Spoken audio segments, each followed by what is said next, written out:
Good morning. Le président, bonjour à nouveau. Monsieur le procureur, vous avez la parole. Monsieur Demirjian, merci, monsieur le président.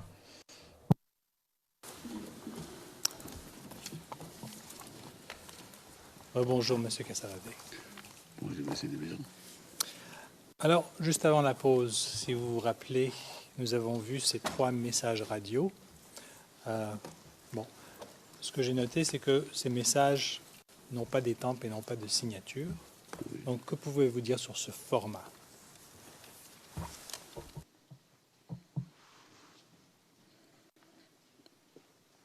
Bon, ben, il n'y a pas de signature. Et pourquoi? Je ne saurais le dire.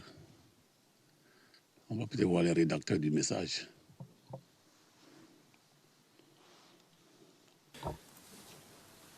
Est-ce qu'il s'agit du format normal d'un message radio? Oui.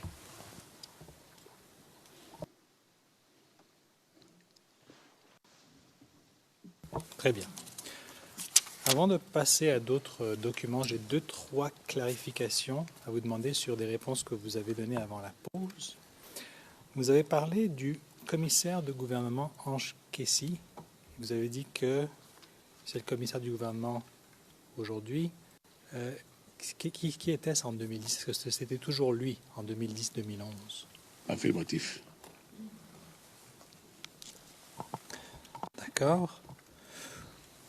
Je vous avais posé aussi une question, à savoir si de votre propre chef, vous pouviez diligenter une enquête, si il y avait une violation par des éléments de la gendarmerie. Et votre réponse, c'était que dans le cours de votre travail, si vous observez une infraction, une violation, oui, vous le faisiez. Ma question suivante pour vous, c'est de vous demander, une chose, c'est de voir ce qui se passe sur le terrain, mais vous, si vous prenez connaissance, si vous avez connaissance d'une infraction, d'une violation, est-ce que vous avez le pouvoir de diligenter une enquête?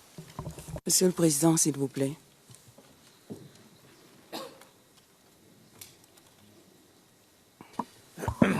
Oui, Monsieur le Président.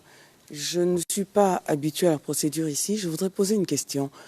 À propos des 3 documents qui nous ont été présentés tout à l'heure et que le témoin dit ne pas reconnaître, qu'est-ce qu'on en fait? Est-ce que le procureur a versé ces documents au dossier ou bien à quoi ça a servi? Parce que je ne sais pas. Je demande pour savoir comment ça se passe parce que habituellement, moi, après avoir montré ces documents, le procureur doit demander de verser ces documents au dossier. À quoi ça a servi, Monsieur le Président, s'il vous plaît? Le président, écoutez, je ne sais pas à quoi cela a servi, mais je pense qu'il faut que nous attendions que le procureur ait fini de poser ses questions, parce que moi non plus, je ne le sais pas. Je pense que jusqu'à maintenant, nous parlions du format, du format du document. Mais nous verrons bien. Que le procureur est déjà passé à autre chose, à un autre sujet. C'est pour ça que je me suis levée, pour savoir ce qu'il en est de ces 3 documents non reconnus par le témoin.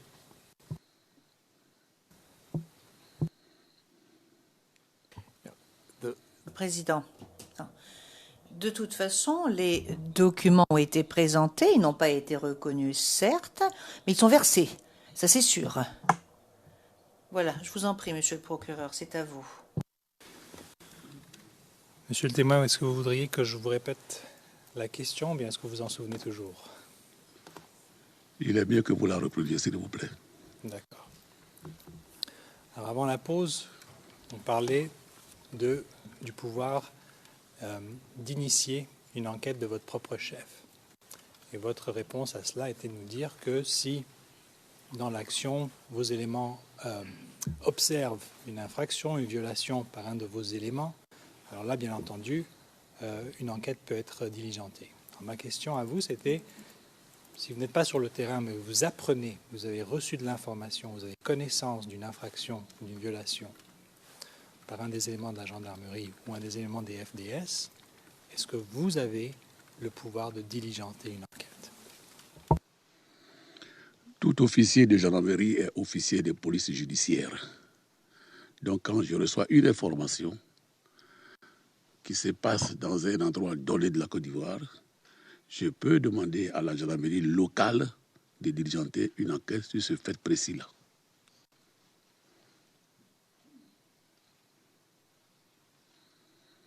Très bien.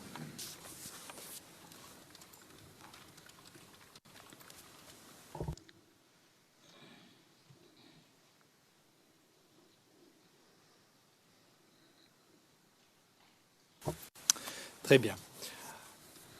Monsieur le témoin, la prochaine catégorie de documents que j'ai trouvé a le nom « Message porté » au haut de la page. Est-ce que vous savez de quoi il s'agit?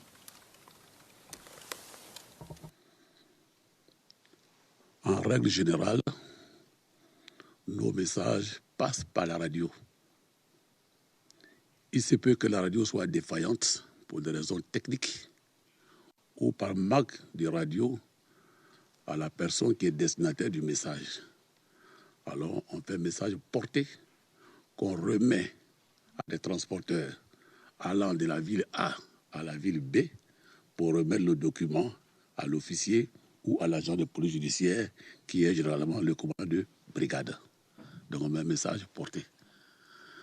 Ensuite, on peut donner des messages à nos motocyclistes, par exemple à Bijan.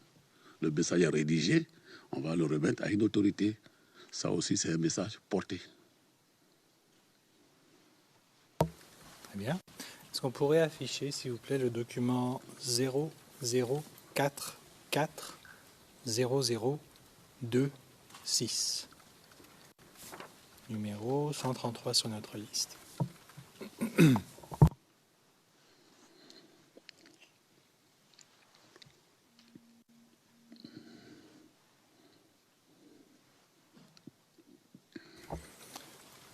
Donc, vous avez le document devant vous, monsieur le témoin.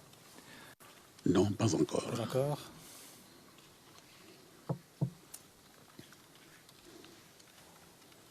Oui. Moi, j'ai à l'écran. Vous l'avez maintenant? Oui. Merci. Alors, on voit l'origine, commandant supérieur de la gendarmerie, les destinataires, numéro et date. J'aimerais qu'on tourne la page juste pour voir le bloc signature.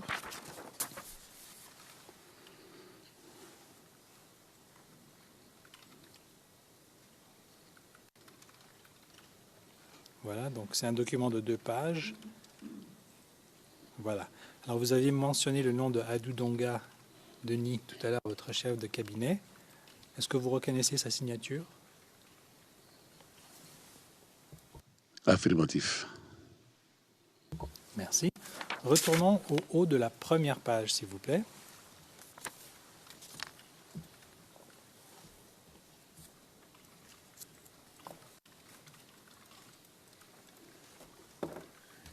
D'accord.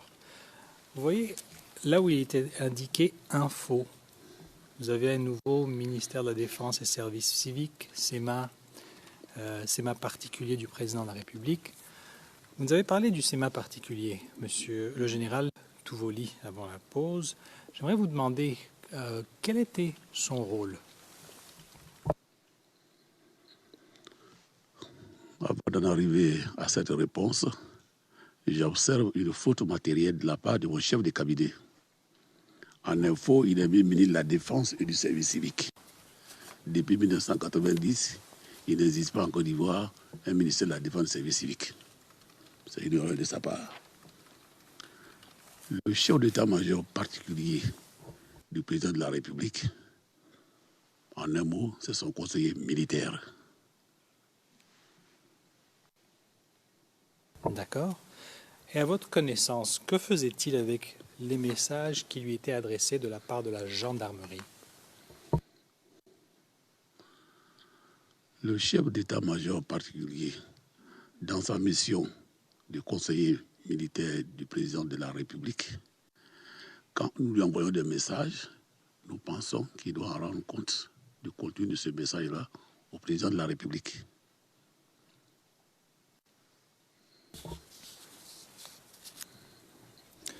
Quand vous dites « nous pensons », juste un petit instant.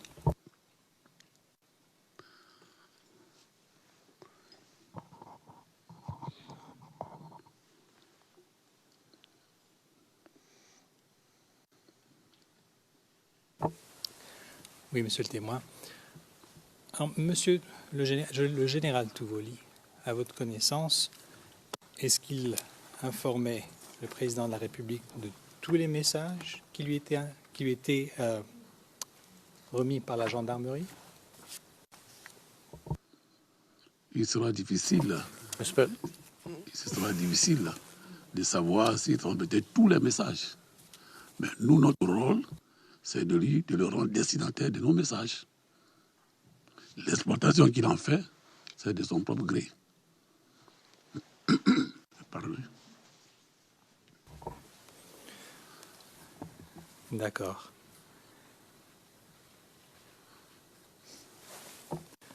J'aimerais vous ramener, monsieur le témoin, à votre entrevue en l'an 2011, lorsque vous avez rencontré les enquêteurs du bureau du procureur. Cette question vous avait été posée. Je fais référence aux notes d'entrevue 0016 0426 à la page 433. Peut-être c'est une question de nuance, mais vous me le direz. Vous dites ici, le président de la République, selon notre Constitution... Are you quoting, Le président, est-ce que vous êtes en train de citer? Si vous citez, dites « et je cite », et ainsi nous pourrons avoir la citation idoine au compte-rendu d'audience. Et donnez-nous la référence exacte à partir du moment où vous allez citer, monsieur. Merci.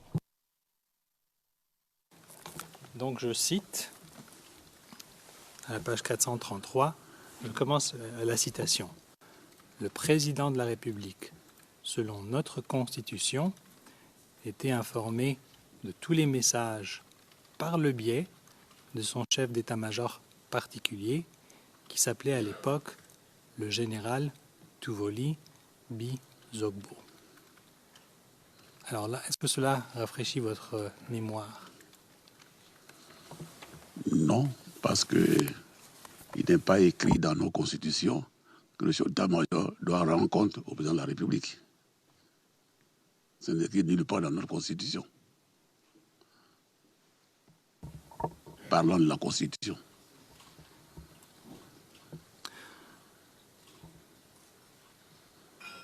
Alors, juste un petit instant.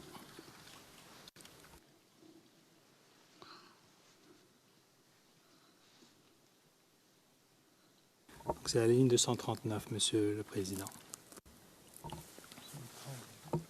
Bon, c'est une réponse que vous avez donnée dans votre entrevue. C'est à la ligne 239. Vous dites « Le chef suprême des armées, le président de la République, selon notre Constitution, était informé de tous les messages par le biais de son chef d'état-major particulier. » Donc, à l'époque, vous avez donné cette réponse. Tout d'abord, quelle connaissance avez-vous de ce qui est traité lorsque les documents sont remis au chef d'état-major particulier? Alors, je m'explique. Le chef d'état-major particulier du chef de l'État, le président de la République, doit normalement lui rendre compte des messages qu'il reçoit. Mais je ne peux pas ajouter que c'est selon la Constitution. Non.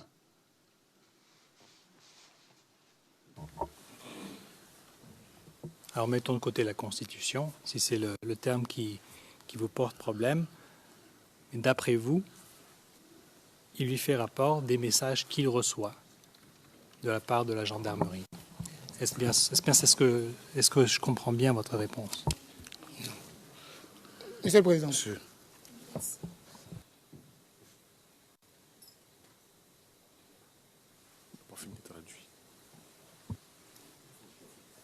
Did you reply? Le président, avez-vous répondu, monsieur? Le témoin, Oui. Oui, oui. s'il vous plaît.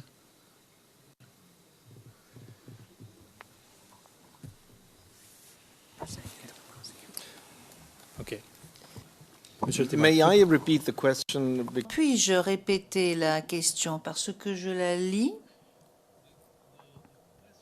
La question qui vous a été posée par le procureur est comme suit. Est-ce que l'on peut comprendre votre réponse comme suit? Si l'on fait abstraction de la Constitution,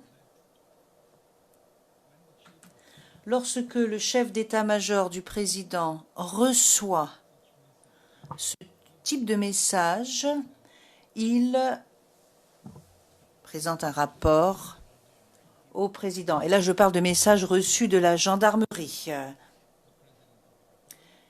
Il s'adresse au président de la République pour son rapport. Ça va? En fait, c'est le principe. Mais je ne sais pas, encore une fois, ce que le chef d'état-major fait du message. Perfect. Le président, parfait, bien sûr, parfait, merci.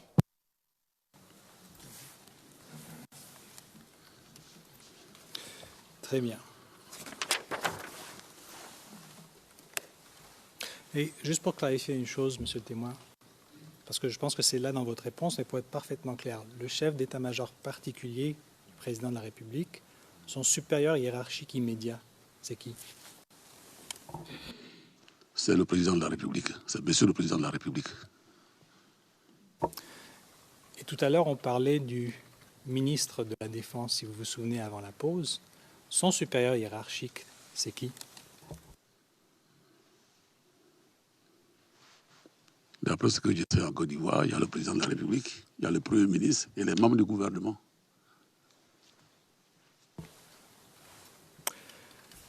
Nous avons un autre type de document, monsieur le témoin. We're talking about the obvious. Hein? Le président, là, c'est absolument manifeste, évident, et nous comprenons que vous enfoncez les portes ouvertes.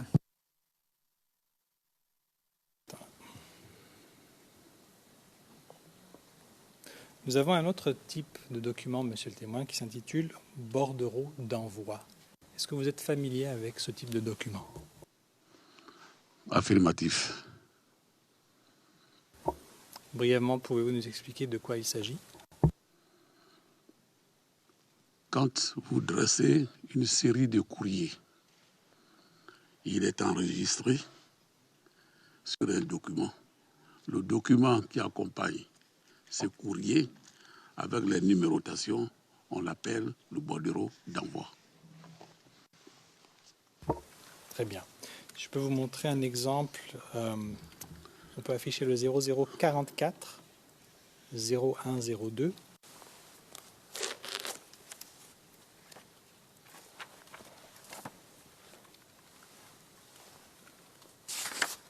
The interpreters missed. Le président, les interprètes n'ont pas saisi quelque chose. Le dernier chiffre qui a été donné. Monsieur Desmergents, 0044 0102.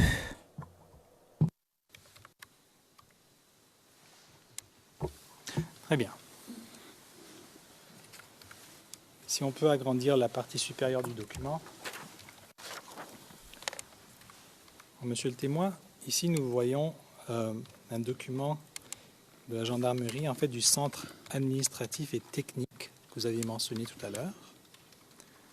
Nous voyons votre nom au haut de la page et le destinataire, lieutenant, aide de camp du commandant supérieur. Et là, on voit le titre « Bordereau d'envoi ». Est-ce qu'on peut aller au bas de la page ?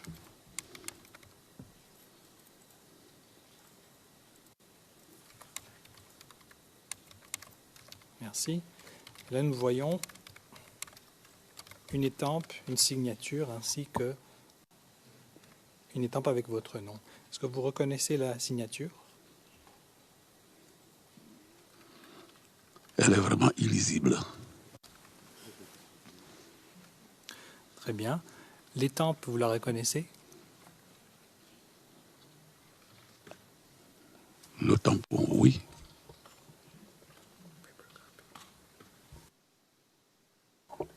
Peut-être que si ça peut vous aider, on peut vous remettre une version papier.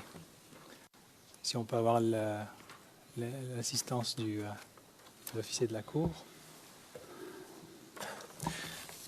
Mr. President, I just observed. Maître Knops. Maître Knops, oui, Maître Knops. Alors moi, je pense que cela dépasse le cadre des charges, le cadre temporel, parce que c'est un document qui date du mois d'octobre 2010. Le président, oui, oui. Bon, je pourrais également dire que nous pouvons reconnaître la signature. Mais bon.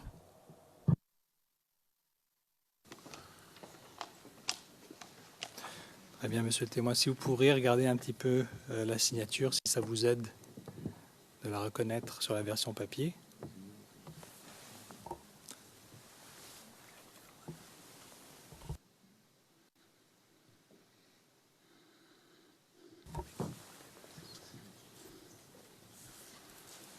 Oui. D'accord. Vous pouvez garder le document juste pour regarder quelques petits détails.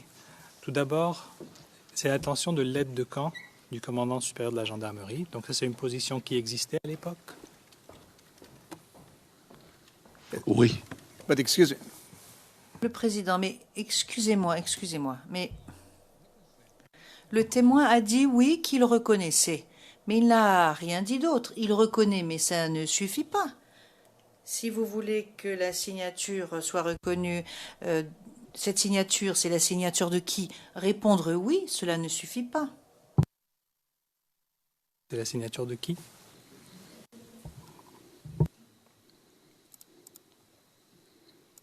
Ce document ne reflète pas entièrement ma signature. Ensuite, je n'arrive pas à comprendre que je puisse adresser un document à mon aide de camp qui est avec moi au quotidien.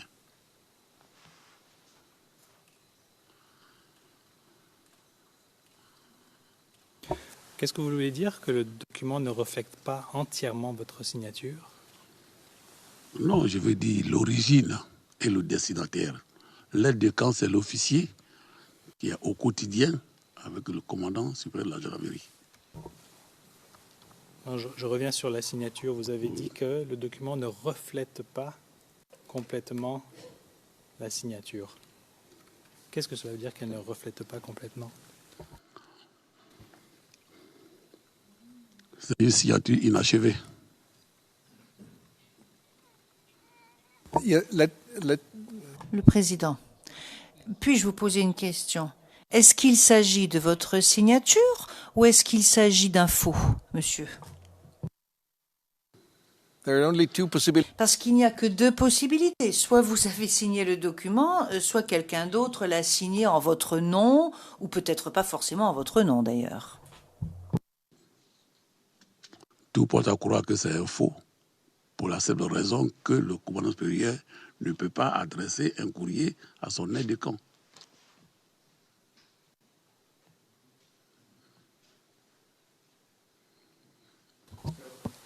In any case, you say Président, quoi qu'il en soit, vous nous dites que vous ne vous souvenez pas d'avoir signé cette lettre. Est-ce que vous l'aviez vue? Est-ce que vous l'avez vue, cette lettre, déjà? Je ne m'en souviens pas du tout, Monsieur le Président.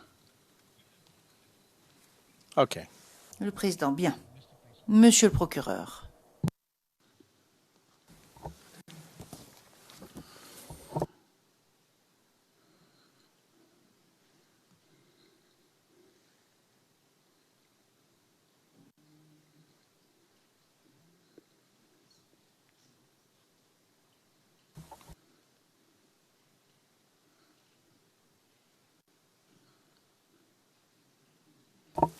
Monsieur le témoin, est-ce qu'à l'époque des événements, vous aviez vu un bordereau d'envoi? Un exemple de ce type?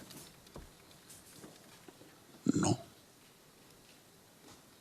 D'accord. Il est indiqué sur ce document qu'une caisse de munitions est remise à l'aide de camp. Est-ce que cela rafraîchit votre mémoire?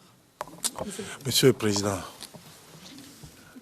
l'insistance ici est vraiment malvenue. Le témoin a répondu très précisément à vos questions. Oui, excusez-moi.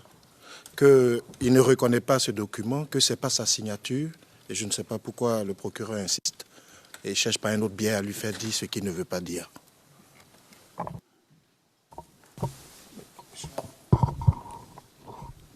yes.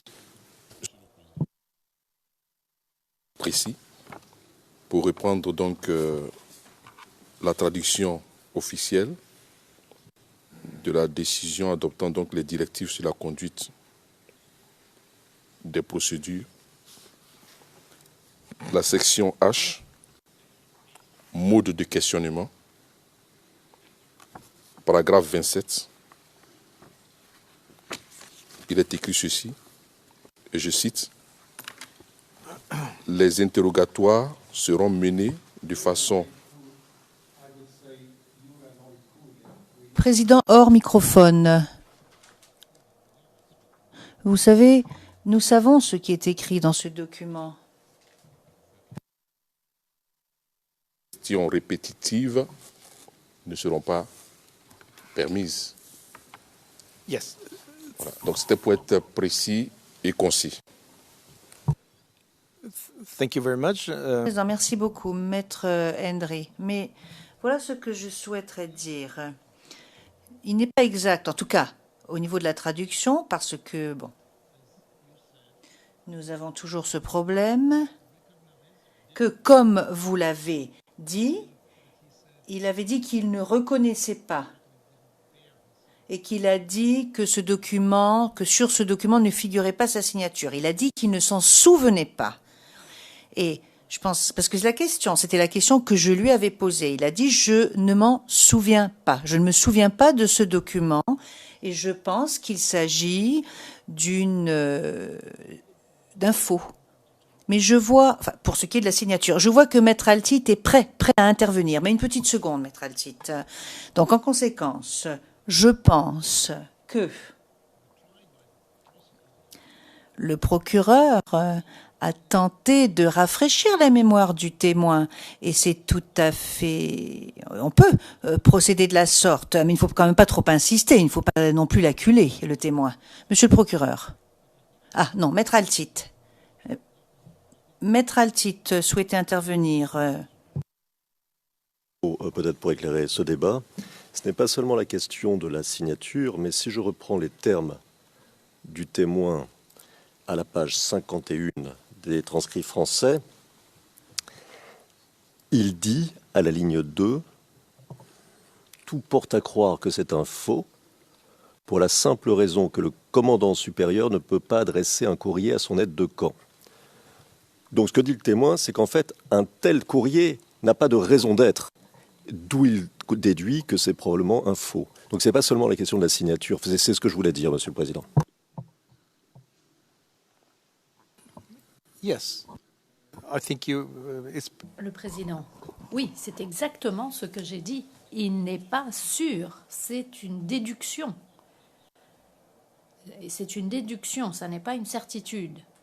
C'est une déduction, pas une certitude. Donc, Monsieur le procureur, comme je l'ai déjà dit, tentez, si vous avez quelque chose qui permet de lui rafraîchir la mémoire, faites-le. Sinon, passons. Le procureur. Monsieur le Président, juste pour clarifier les choses, la raison pour laquelle je pose ces questions, c'est que je veux établir la chaîne de commandement et ce document a été trouvé dans les archives du chef d'état-major des armées. Le Président, oui, mais parfois, ça n'est pas le haut de la hiérarchie qui est informé des choses. Quelqu'un qui peut être en milieu de hiérarchie connaît mieux la situation. C'est juste une suggestion. Le procureur, très bien. Entre octobre 2010 jusqu'à la fin du conflit, est-ce que j'ai compris que vous me dites que vous n'avez jamais vu un bordereau d'envoi? Pas du tout. Vous regardez bien en bas, c'est bien reçu à, le, par. Reçu où, quand et par qui?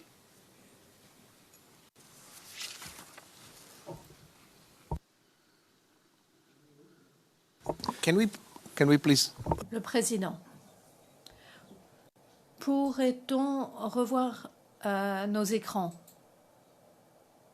Il faut faire zoom alt, dit le procureur.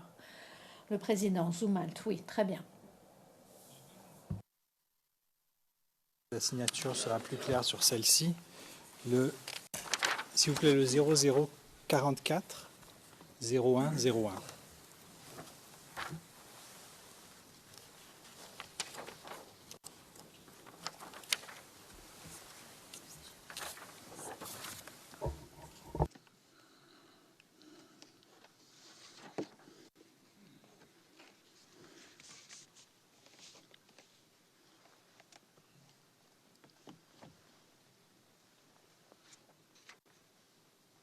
Non, 0101.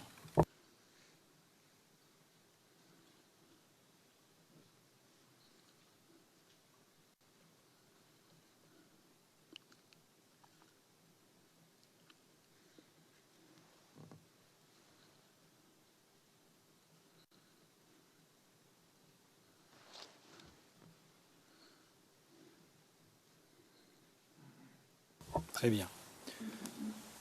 Alors ici, monsieur le témoin, on a un autre bordereau d'envoi avec la même origine, centre administratif et technique de la gendarmerie. Au haut de la page, nous voyons la date 28 octobre, votre nom, et cette fois, c'est à l'attention du chef d'escadron, commandant de la compagnie de gendarmerie à Abengourou. Bon, tout d'abord, Abengourou, est-ce qu'il est exact qu'il y avait une compagnie de gendarmerie? Affirmatif. D'accord.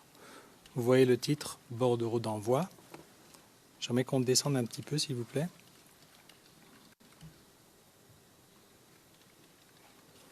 Alors à gauche, nous voyons... Stop, merci. On peut remonter un peu, voilà, c'est bien. On voit munitions. On voit le type de munitions. Grenades lacrymogènes, etc. Et à droite, on voit des observations. Tout d'abord, il est écrit « munitions attribuées à la compagnie d'Abengourou ». Et ensuite, il y a une référence. Ordre verbal du commandant supérieur de la gendarmerie nationale. Alors, sur cette copie, tout d'abord, vous voyez l'étampe et la signature? Peut-être qu'on peut l'agrandir un petit peu.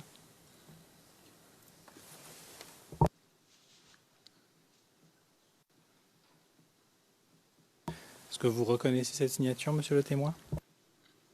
C'est la même réponse, je ne la reconnais pas. Et j'ai dit qu'en gendarmerie, quand on voit un document, il est reçu à le et par quelqu'un et il nous est retourné là. Je ne sais pas où il a été reçu, qui l'a réceptionné. Là n'est pas la question, monsieur le témoin. On ne sait pas à quelle étape ce document est préparé, mais je vous demande simplement votre signature, la signature, est-ce que vous la reconnaissez? Là, je ne la reconnais pas.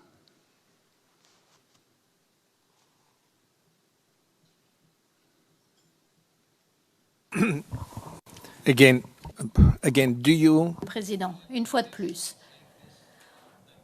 En disant cela, est-ce que vous voulez dire que ça n'est pas votre signature? Ou bien êtes-vous en train de dire que vous ne vous souvenez pas l'avoir signée? Ou bien êtes-vous en train de dire que c'est une fausse signature, un faux? Okay, thank you.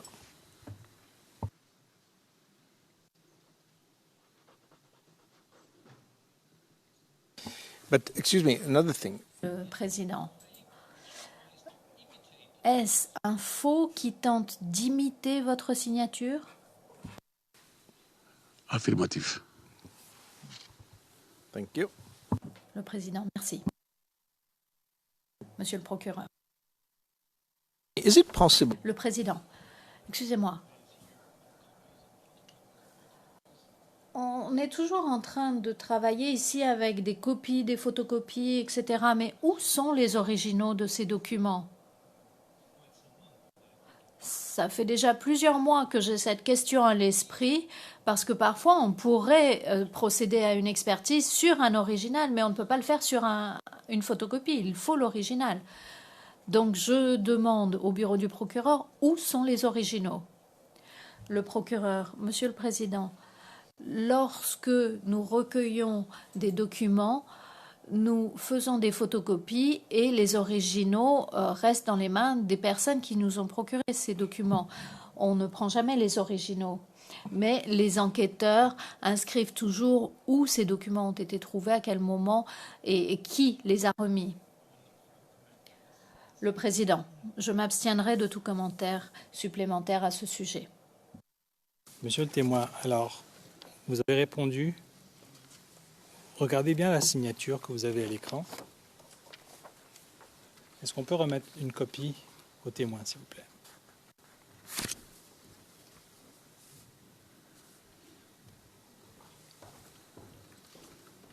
Pas la signature.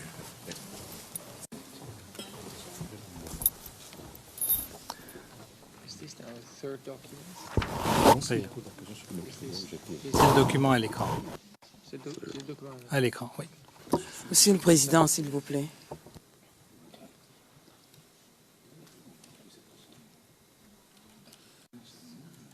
Monsieur le Président, s'il vous plaît.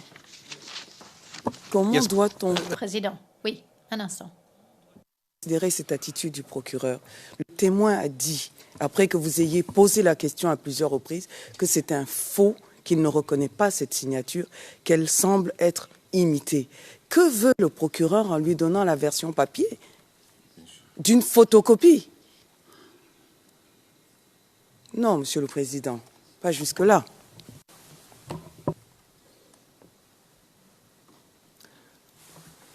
No, but Le président. Le procureur fait exactement la même chose qu'avec les autres documents. Il montre au témoin. Non.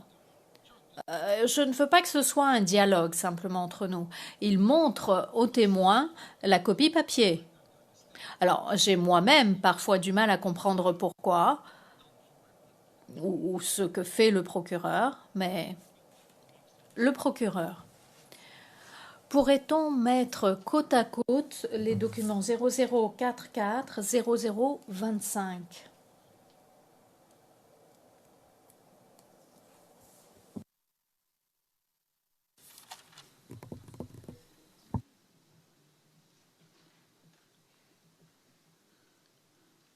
I would ask the witness. Non. Je vais demander au témoin,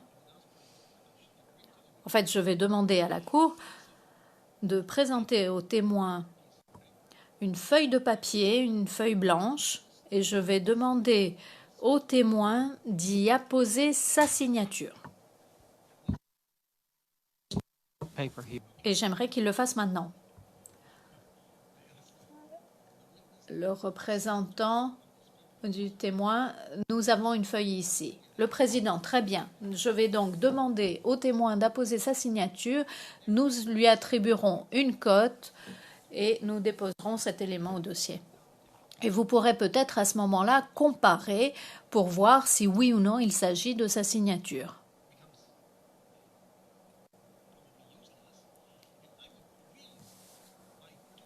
Et ça deviendra peut-être inutile, mais je dirais que je ne comprends vraiment pas pourquoi le bureau du procureur ne garde pas les originaux et laisse les photocopies à la source. Parce que cela ne nous permet pas vraiment de procéder à des enquêtes techniques.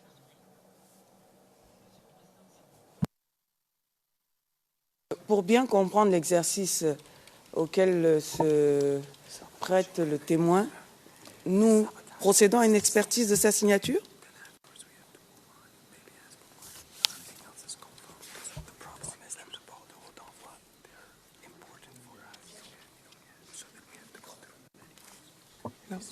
No, this was the chamber. Le président.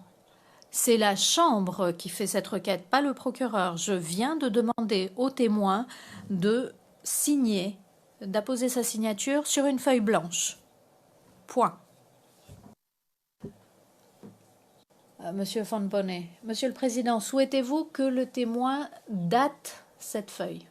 La date, c'est le mars 9 2017. Mars 9.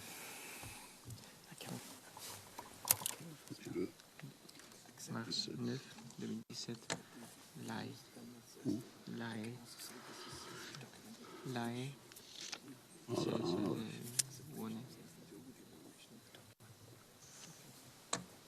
OK.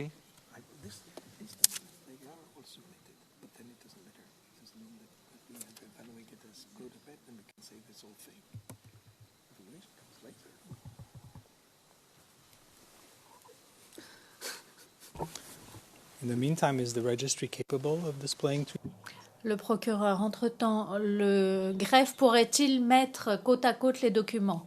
Le président, pourriez-vous nous expliquer pourquoi vous voulez présenter ces deux documents côte à côte?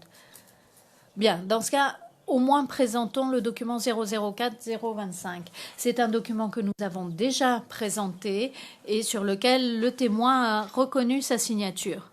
Le président, non, nous devons accepter le fait, pas la conclusion, mais nous devons accepter ce que dit le témoin.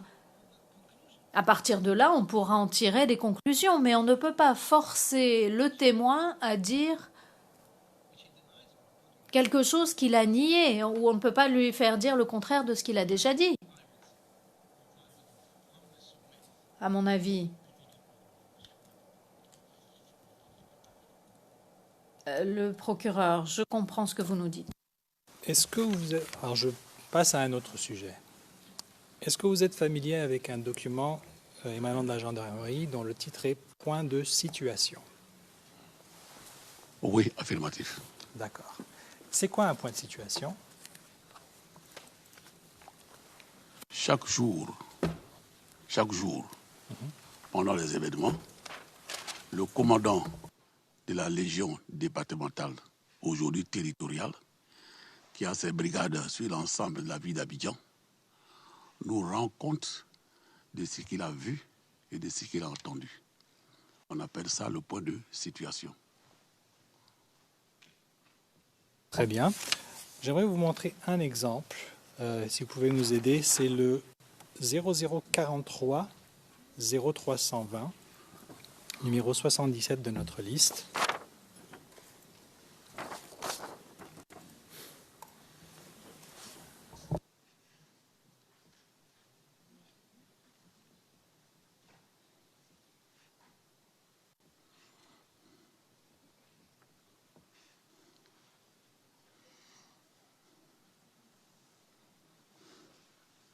Just for the English transcript, it's 00. Pour la transcription anglaise, il s'agit du 0043 0320. Document devant vos yeux, monsieur le témoin? Oui. Alors, comme vous venez de le dire il y a un moment, en haut de la page à gauche, l'origine, c'est la première légion de gendarmerie départementale. Alors, nous voyons la date, le 20 février 2011, et le titre. Alors, tout d'abord, si vous regardez le document, je veux qu'on aille un petit peu en bas de la page pour voir la structure du document. Vous voyez un tableau. En bas, vous voyez situation générale à 16 heures. On peut rester en bas de la page, s'il vous plaît. Complètement en bas de la page. D'accord. Alors, vous voyez une description de la situation générale à 16 heures, le 20 février. Et si on peut tourner la page, c'est un document de 2 pages.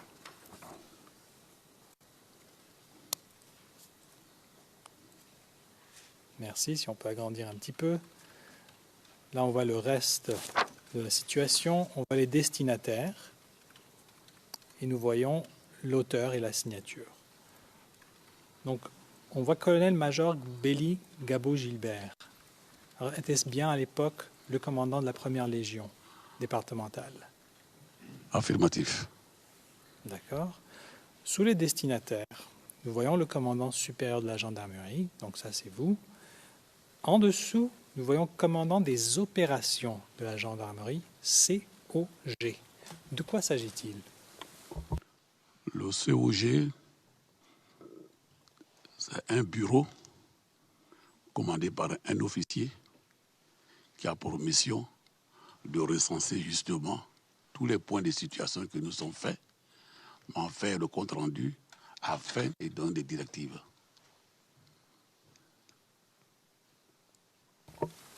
D'accord. Est-ce que vous reconnaissez la signature du commandant de la première légion départementale?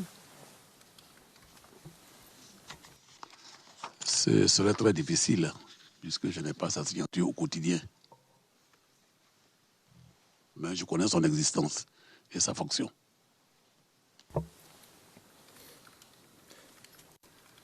Juste un petit instant.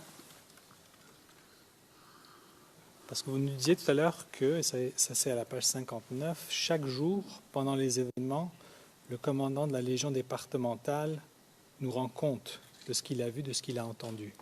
Donc, est-ce que vous receviez un document de la sorte à chaque jour? C'est presque... C'est pas tous les jours. C'est pas tous les jours. D'accord. Et si on retourne à la page, à la première page, s'il vous plaît.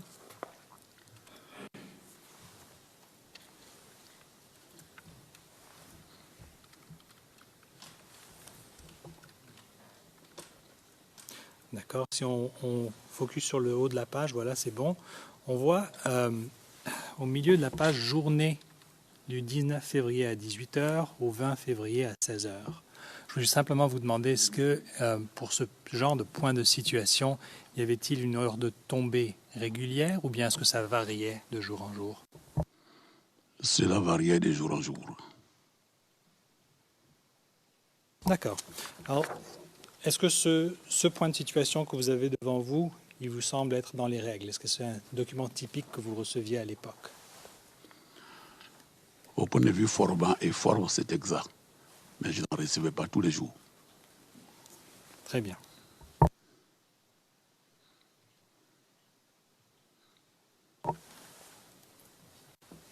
Un autre type de document que nous avons trouvé s'appelle « Situation mensuelle de prise d'armes ». Est-ce que vous êtes familier avec ce type de document? Oui. D'accord. Alors, de quoi s'agit-il? La situation de prise d'armes, c'est très militaire. Il s'agit de faire le point des effectifs en personnel et en matériel. Nous avons tant d'éléments, nous avons tant de véhicules, etc. etc. D'accord. Voilà. Très bien. Juste pour montrer un exemple, le 0043 0344.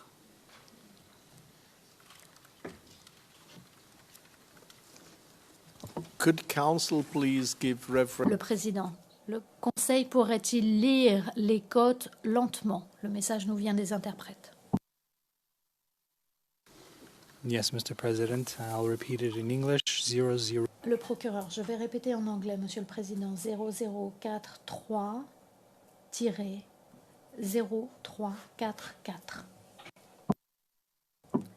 Et je vous prie de m'excuser si je les ai lus trop rapidement. Monsieur le témoin, vous voyez le titre « Situation de prise d'armes du mois de février ». Est-ce que vous reconnaissez tout d'abord ce type de document? Oui. OK. Au haut de la page, on voit Abidjan le 24 mars et en bas de la page, nous voyons le chef d'escadron Yeo Ousmane, commandant de la compagnie de gendarmerie nationale Abidjan Nord. Alors c'était bien lui à l'époque? Affirmatif. D'accord. Et ce document, donc, ça dit prise d'armes, mais ça parle de quoi les chiffres que nous avons ici? Ça a l'air d'être des officiers, donc des effectifs, c'est exact? Voilà, c'est le personnel. Vous voyez, chef d'escadron, capitaine, lieutenant, nombre un total, et ainsi de suite. D'accord. Avant et pendant la période électorale, est-ce que vous avez aussi vu des documents qui s'appelaient « Demande d'exonération de TVA » ? Non. Ça vous dit rien? Non. Et durant cette période, est-ce que vous vous rappelez avoir, donc on parle d'octobre, novembre et ainsi de suite, 2010, avoir reçu des véhicules pour l'utilisation de vos éléments, donc de vos escadrons, de vos brigades, de nouveaux véhicules nouvellement achetés? Oui, on a eu des véhicules. Et quel type de véhicule avez-vous reçu, vous vous souvenez? Ce sont des véhicules bâchés, type bâché Renault. Et ça servait à quoi, ces véhicules? On les a remis à nos brigades de gendarmerie pour permettre leur circulation. D'accord. Est-ce qu'on pourrait faire appel au numéro 0044 0070, s'il vous plaît?